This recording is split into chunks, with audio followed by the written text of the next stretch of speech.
Uone tena atoka. Ngoja nimpigie mwisho huyo. La sivyo hapo tutaonana wabaya. Halo. Kaka. Basi usijali, mimi nakaribia Unguja. Nikitarudi sasa kutoka Unguja.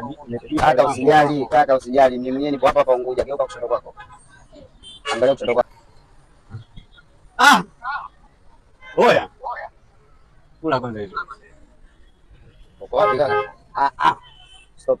Uko wapi? Yaani Unguja kaka, mimi kumbe umefika Unguja. Bampa tu bampa na kijana wetu. Hiyo ni uongo bwana. Vipi lakini mambo anaenda? Wewe unaona anaenda. Hela yangu vipi? Hela yangu vipi kwanza? Tuanzie hapo kwenye hela yangu vipi?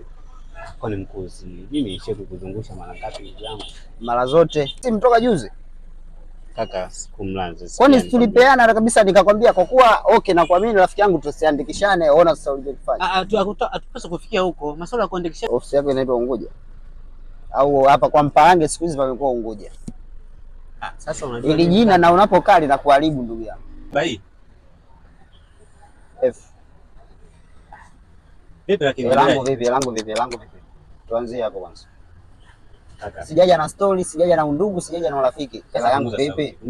Napunguzaje sauti? Sasa unaandalisha mimi mume zako. Niko Unguja sasa umefikaje?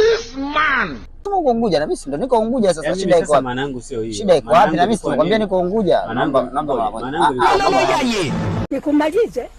Yesu angalie Yesu. Nimelemewa. Kwamba funga kidogo ndugu yangu. Ndugu. Kidogo. Nikwepe kama thanks.